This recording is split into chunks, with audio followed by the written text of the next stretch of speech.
Na sua avaliação, nós estamos num processo que vai se agravar na região? Quer dizer, o dinheiro do narcotráfico tem uma possibilidade de vencer a democracia que temos aqui? De fato, nós temos narcocracias, né, em que o poder está nas mãos do tráfico de drogas.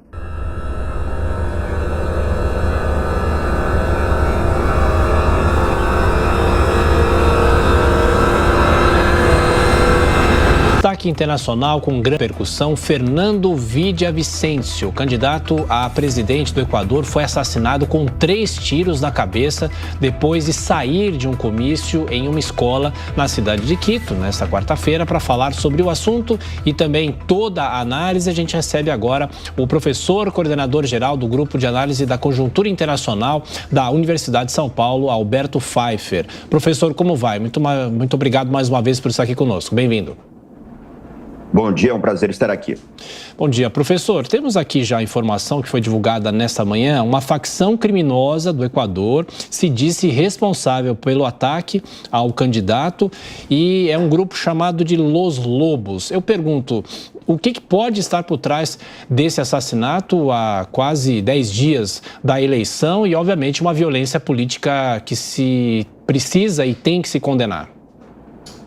Crime organizado, tráfico internacional de drogas, corrupção dos agentes do Estado. Esse é o mote desse ato político selvagem que aflige o Equador e que tem caracterizado alguns processos eleitorais na América do Sul e na América Latina. O crime organizado ligado ao tráfico internacional de drogas e delitos conexos, como lavagem de dinheiro, tráfico de armas, tráfico de pessoas, assola a nossa região e causa esse tipo de conduta dos criminosos quando não é devidamente combatida. O Equador, que era um país que tinha uma certa paz social interna, hoje é uma rota importante do tráfico internacional de drogas e não consegue dar conta de combatê-lo.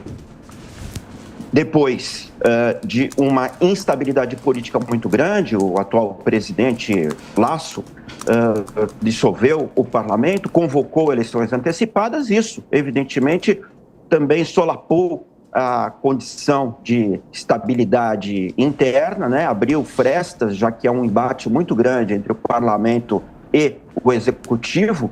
O presidente ficaria no cargo até 2025, agora as eleições em 20 de agosto, representando o fim do seu governo. Então, há uma situação de desgoverno, uma situação de frouxidão das autoridades públicas e, apesar de todo o aparato policial que se vê nas imagens em torno do candidato, o crime organizado logrou, numa operação bastante forte, com o uso de armamento pesado, com o uso de granadas, parece que 6 pessoas já foram detidas, não foi morto, esse assassinato. O candidato Villavicencio era um jornalista que era combativo, era um jornalista investigativo, que havia apresentado várias denúncias contra o governo do então presidente Rafael Correa, que ficou no poder por 10 anos, um presidente da linha populista, aliado de Hugo Chávez, dos governos bolivarianos da Venezuela, e tinha como o combate à corrupção a sua principal proposta de campanha. Estava em 5º lugar em algumas pesquisas confiáveis na corrida eleitoral, sendo que são 8 os candidatos. Lidera esta corrida eleitoral a candidata ligada a Rafael Correa e foi vítima desse atentado. As informações são preliminares, mas parece que efetivamente é o crime organizado que está por trás desse assassinato. Agora, de que forma, na sua opinião, professor, todo esse acontecimento de ontem para hoje pode impactar nas eleições presidenciais do país? Bom, já impactou, o país está em regime de exceção, as forças de segurança foram colocadas em alerta maior, afeta no sentido de causar uma comoção nacional, afeta no sentido de deixar as pessoas assustadas com respeito à presença às urnas, aos comícios, às reuniões públicas que debatem as candidaturas, afeta no sentido de que os votos que iriam para Villavicencio vão para outros candidatos. Então, sim, afeta. Agora, a resultante disso dependerá muito da investigação e da identificação dos culpados e do que se descubra de alguma vinculação com algum outro candidato, se é que o há, ou se foi apenas um ato isolado de uma facção criminosa com respeito a um candidato que não era favorito, mas que poderia representar uma maior contenção das atividades dessa facção. Esse ato tem características muito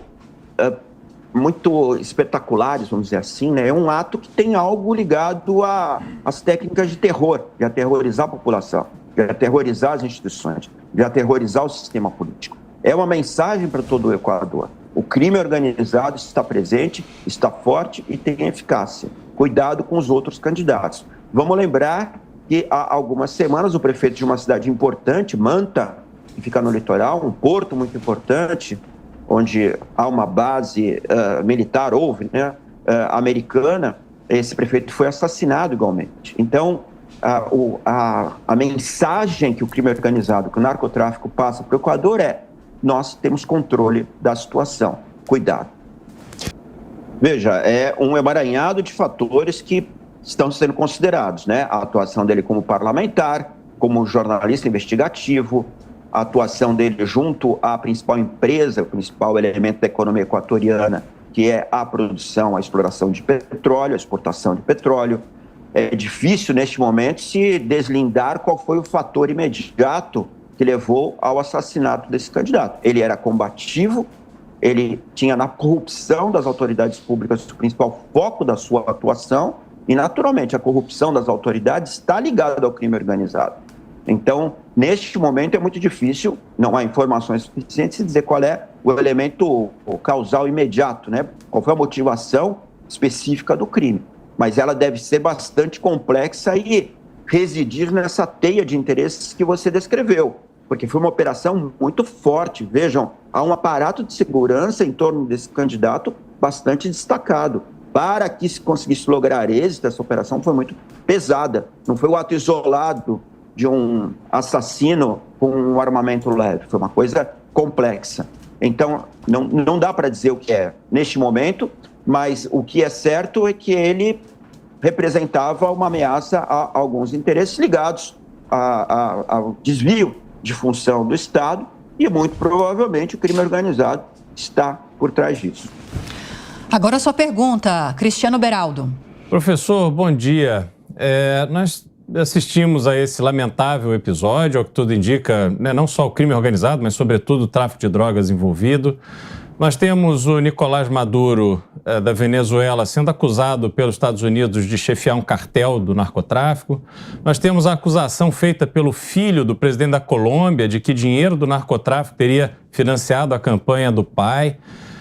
Todos esses indicativos de que esse dinheiro do submundo da droga, tem tido uma influência relevante na democracia da América Latina, porque quando você não só tem esse tipo de atuação criminosa, mas também quando o narcotráfico financia campanhas políticas, isso é uma grande deturpação do processo democrático. Na sua avaliação, nós estamos num processo que vai se agravar na região? Quer dizer, o dinheiro do narcotráfico tem uma possibilidade de vencer a democracia que temos aqui? De fato, nós temos narcocracias, né, em que o poder está nas mãos do tráfico de drogas. O poder econômico, é muito dinheiro envolvido. Vejam que esse dinheiro circula e tem que ser lavado. Não adianta esse dinheiro ficar escondido ou enterrado.